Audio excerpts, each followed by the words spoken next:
Hello students, welcome to this channel Nanak education point. आज हम पढ़ेंगे अपना चैप्टर लेजर। बहुत ही सिंपल चैप्टर है और मेरे को ये वीडियो जो है शॉर्ट में ही ख़त्म करना है क्योंकि बहुत लंबा वीडियो मैं आप लोगों के लिए नहीं करना चाहती हूँ। इसीलिए मैं ये कॉपी पेस्ट वीडियो बना रही हूँ एंड आप लोगों को अच्छे से क्लैरिफाई भी हो जाएगा। जर्नल हम लोग पढ़ चुके हैं, जर्नल के बाद लेजर बनाया जाता है जो आज हम पढ़ेंगे, और उसके बाद ट्रायल बैलेंस है। इसकी वीडियो मैं ऑलरेडी बना चुकी हूँ।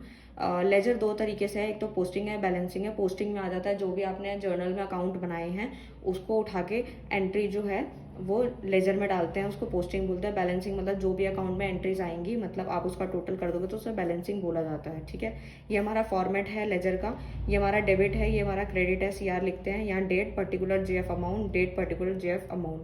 ठीक है, तो इस तरीके से एंट्रीज हमें पास करनी है। बहुत सिंपल फॉर्मेट है। अब हम क्वेश्चन, तो स्टूडेंट देखो यहाँ पे जर्नल है। जर्नल यानी कि जर्नल से की मदद से हम लोग लेजर को बनाते हैं।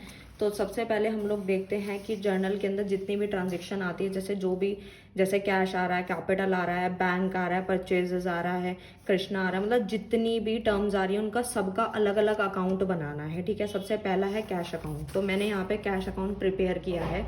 ठीक है, मतलब यहाँ पे जहाँ जहाँ पे कैश है ना वहाँ पे ये एंट्रीज आएंगी। जैसे यहाँ पे कैश अकाउंट डेबिट हो रहा था 1 लाख से। ठीक है, तो ये हमारा कैश अकाउंट का जो बैलेंस है वो डेबिट साइड ही जाएगा। देखो डेबिट साइड ही जा रहा है, 1 लाख डेबिट ही हो रहा है, बट वो कैश के नाम से नहीं होगा, कैपिटल के नाम से होगा। बस आपको यही लेजर में याद रखना है और पूरे लॉजिक के साथ यही काम करना है, क्योंकि पूरा लेजर इसी तरीके से बनने वाला है कि जो भी चीज़ जर्नल के अंदर डेबिट हो रही है वो लेजर के अंदर भी डेबिट ही होगी उतने अमाउंट से, बट वो क्रेडिट के नाम से। और जो क्रेडिट वाली ट्रांजेक्शन है वो क्रेडिट बैलेंस में ही जाएगा बट डेबिट के नाम से। तो देखो समझो, जैसे कैश अकाउंट यहाँ डेबिट हुआ था 1 लाख से, तो हम लोग 1 लाख को डेबिट ही कर रहे हैं बट कैश के नाम से नहीं आएगा, उसकी रिवर्स एंट्री ली जाएगी यानी कैपिटल के नाम से आ जाएगा। तो हमने ये एंट्री पास कर दी। उसके बाद बात आती है कैपिटल अकाउंट की। कैपिटल अकाउंट यहाँ पे क्रेडिट हो रहा है 1 लाख से, तो हम लोग कैपिटल अकाउंट के क्रेडिट साइड ही जाके 1 लाख डालेंगे बट कैपिटल के नाम से नहीं आएगा।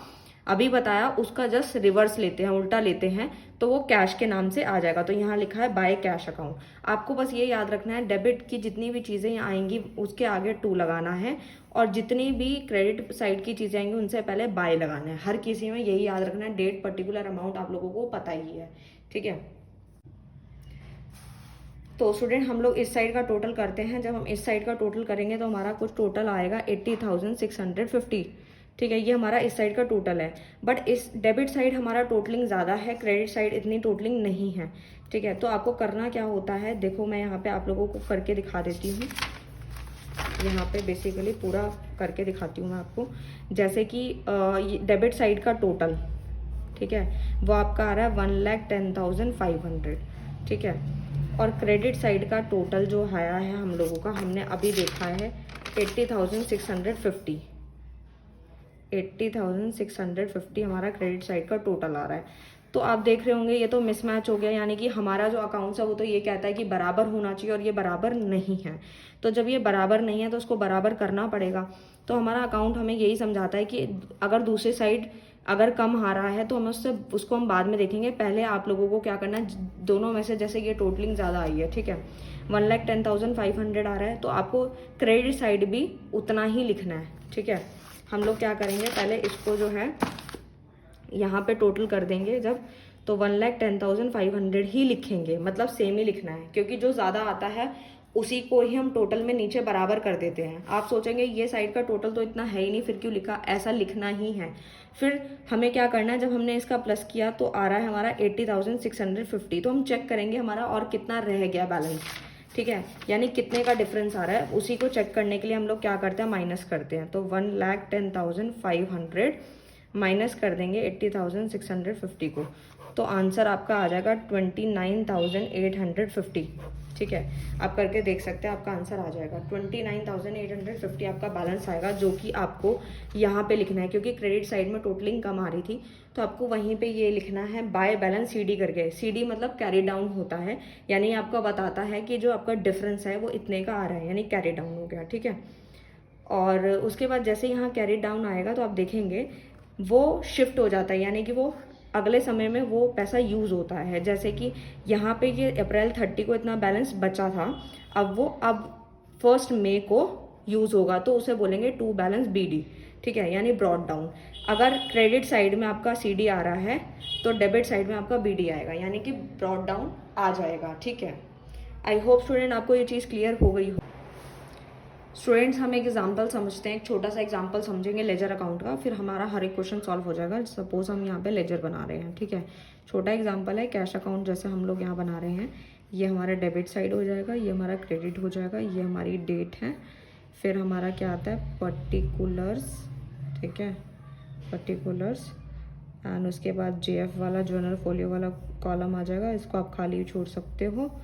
और फिर आता है डेट दोबारा से, फिर आता है पर्टिकुलर्स, फिर JF वाला कॉलम, फिर अमाउंट का, ठीक है। आप लोग स्केल से लाइन डालोगे तो बराबर आएगी, मैं विदाउट स्केल बना रही हूँ, ठीक है। तो ये हो गया हमारा, ठीक है। अब मैं छोटा सा एग्जांपल लेती हूँ। सपोज हमारी एंट्री पास हो रही है अप्रैल 1 को 2021 को, ठीक है। यहाँ पे लिखते हैं हम टू कैपिटल अकाउंट 10 रुपीज़। मैं छोटा सा एग्जांपल ले रही हूँ क्योंकि अगर आप छोटा सा एग्जांपल समझेंगे तो ज़्यादा आसानी होगी, बड़े क्वेश्चन भी तभी सॉल्व हो जाएंगे। अब यहाँ पे सपोज एंट्री ले रही हूँ मैं 2021 अप्रैल 2 की एंट्री, ठीक है। तो यहाँ एंट्री पास कर रही हूँ बाय बैंक, क्योंकि हम क्रेडिट साइड अभी हमने समझा कि हमें क्रेडिट साइड पे जितनी भी ट्रांजेक्शन लेनी होती है लेजर में उसके पहले हमें बाय लगाना होता है, और डेबिट साइड की जितनी एंट्रीज होती है उससे पहले हमें 2 लगाना होता है। तो बाय बैंक अकाउंट सपोज मैं 5 रुपये ले रही हूँ, ठीक है, 5 रुपीज़। छोटा सा एग्जाम्पल ये है क्योंकि समझने में आसानी होगी। और ठीक है, इस तरीके से ये मैं खुद से एग्जाम्पल दे रही हूँ, ठीक है, बुक में नहीं है ऐसा कोई एग्जाम्पल, ठीक है। तो अब हमें क्या करना है, हम ये सीख गए हैं, पोस्टिंग तो हम सीख गए हैं, ठीक है। ये सपोज हमने जर्नल से पोस्टिंग कर लिया, अब हमें करनी है बैलेंसिंग, यानी टोटल भी तो करना है, इसको खाली तो नहीं छोड़ेंगे ऐसे ही, ठीक है। तो अब क्या करना है आपको, यहाँ पे इस तरीके से एक लाइन, फिर नीचे की तरफ 2 लाइनें डाल देनी है दोनों तरफ। इसका मतलब होता है हम बैलेंसिंग कर रहे हैं, टोटलिंग करने जा रहे हैं। तो जैसे हम टोटलिंग करने जाएंगे तो देखेंगे दोनों में से कौन सी साइड ज़्यादा है, तो देखेंगे डेबिट वाली ज़्यादा है, तो हमने 10 यहाँ लिख दिया। ऐसे ही हम लोग यहाँ पे भी 10 लिख देंगे। आप लोग सोचेंगे मैम यहाँ पे आपने क्रेडिट साइड में 10 क्यों लिखा, क्योंकि हमारा जो अकाउंट्स है वो हमारा रूल यही है कि डेबिट और क्रेडिट जो है वो बराबर होने चाहिए, ठीक है। तो डेबिट की साइड ज़्यादा थी तो क्रेडिट में भी उतना ही लिखना है, ठीक है। तो ये तो हो गया हमारा, ठीक है। उसके बाद जो है हम लोगों को थोड़ा सा लाइन में एक्सटेंड कर रही हूँ इस तरीके से। उसके बाद क्या करना है, ये तो हो गया, लेकिन यहाँ पे तो कम आ रहा है, यहाँ पे 5 और यहाँ पे 10 लिख दिया, यानी कि कुछ गड़बड़ है। तो इसको ठीक कैसे करेंगे, यानी डिफरेंस चेक करेंगे। डिफरेंस चेक करने के लिए हमें क्या करना होता है, जितना हमने नीचे टोटल में लिखा है 10 और यहाँ पे कितना दिया 5, तो दोनों को माइनस करेंगे तो कितना आ रहा है 5। तो हमें क्या करना है, यहाँ पे लिखना है बाय बैलेंस CD मतलब होता है कैरिड डाउन, यानी कि ये बताता है कि ये जो भी बैलेंस में जो डिफरेंस आ रहा है वो बताता है। तो ये कैसे पता चला, दोनों को माइनस करके, ठीक है। ऐसे ही आपको हर एक लेजर अकाउंट में करना है और बैलेंस CD ज़रूर निकालना है, ठीक है, क्योंकि दोनों में से एक साइड जो होगी वो कम ज़रूर आएगी, ठीक है। डेबिट भी आ सकती है, क्रेडिट भी आ सकती है, लेकिन आपको CD लिखना रहेगा जब आपके बैलेंस में डिफरेंस आएगा, ठीक है। तो वो मैंने यहाँ लिख दिया। अब जैसे ही यहाँ पे CD आ गया, उसके बाद क्या करना होगा, उसके बाद हमें जैसे कि यहाँ पे जो एंट्री पास हुई है जस्ट फॉर एग्जांपल यहाँ पे, ठीक है, तो हमें क्या करना रहेगा, यहाँ पे लिखना है टू बैलेंस BD, ठीक है, क्योंकि जो बैलेंस यहाँ बच गया है वो अगले महीने यूज़ हो जाएगा, या अगले महीने भी यूज़ होता है, अगले साल भी यूज़ हो सकता है, ठीक है। तो इस तरीके से होता है, वो डिपेंड करता है आपकी एंट्रीज पे, ठीक है। तो यहाँ पे मैं लिख दूँगी जो भी यहाँ बैलेंस आया था वो मैं यहाँ पे लिख दूँगी। जो CD वाला बैलेंस था वो अब BD में कन्वर्ट हो गया है डेबिट साइड में। तो आई होप स्टूडेंट आपको ये टॉपिक जो है वो अच्छे से क्लियर हो गया होगा, CD वाला और BD वाला। इसी तरीके से आपको क्वेश्चन को करना रहेगा, ठीक है ना। अच्छा, अब एक चीज़ और समझ लेते हैं। मान लीजिए जैसे यहाँ पे कैपिटल अकाउंट बना हुआ है, ठीक है, तो कैपिटल अकाउंट में आप देख रहे होंगे कि दोनों में से कभी कभार क्या होता है, एक ही जगह पे एंट्री आती है। जैसे यहाँ पे क्रेडिट साइड ही एंट्री आई है बाय कैश अकाउंट 1 लाख, लेकिन डेबिट साइड तो कोई एंट्री आई ही नहीं है, ये तो बैलेंस CD है ना, अभी तो आपको दिख रही है, बट यहाँ पे एक्चुअल में कोई एंट्री नहीं है। क्यों, क्योंकि सिर्फ और सिर्फ एंट्री जो आई है वो क्रेडिट साइड आई है, लेकिन हमें बैलेंसिंग करनी थी। तो वही चीज़ है सेम, अगर हमारे क्रेडिट साइड पे जो है टोटल ज़्यादा आ रहा है, डेबिट साइड में नहीं आ रहा है कुछ भी बैलेंस, तो वही बैलेंस CD करके ही लिख देंगे सेम जितना अमाउंट है, क्योंकि दोनों इक्वल होने चाहिए, वही सेम चीज़ है, कोई भी कुछ अलग नहीं है। ऐसे ही आपको सारे अकाउंट छोटे से एग्जाम्पल से लेके बड़े एग्जाम्पल तक समझाया। और भी मैं समझा सकती हूँ आप लोगों को, मतलब पूरा क्वेश्चन करके भी दिखा सकती हूँ, बट उसके लिए वीडियो बहुत ही ज़्यादा लंबा हो जाएगा। मैं वो भी बना दूंगी आप लोगों के लिए, मुझे कोई प्रॉब्लम नहीं है, बट आप लोगों का जो रिस्पॉन्स है वो अच्छा होना चाहिए। आप वीडियो को काफ़ी ज़्यादा स्किप करते हैं, मैंने देखा है अक्सर कि आप लोग जो है स्किप करके देखते रहते हैं, फिर वो चीज़ थोड़ा सा अच्छी नहीं लगती मुझको, कि मैं पूरे एफर्ट्स डालती हूँ आप लोगों के लिए। मैं सबकी बात नहीं कर रही, बट स्टिल अगर आप लोगों के कमेंट्स आएंगे, आप लाइक करेंगे, शेयर करेंगे, कमेंट्स करेंगे, मैं आपको हर एक क्वेश्चन अच्छे से पूरा वीडियो में समझा दूंगी without any difficulty. Thank you so much.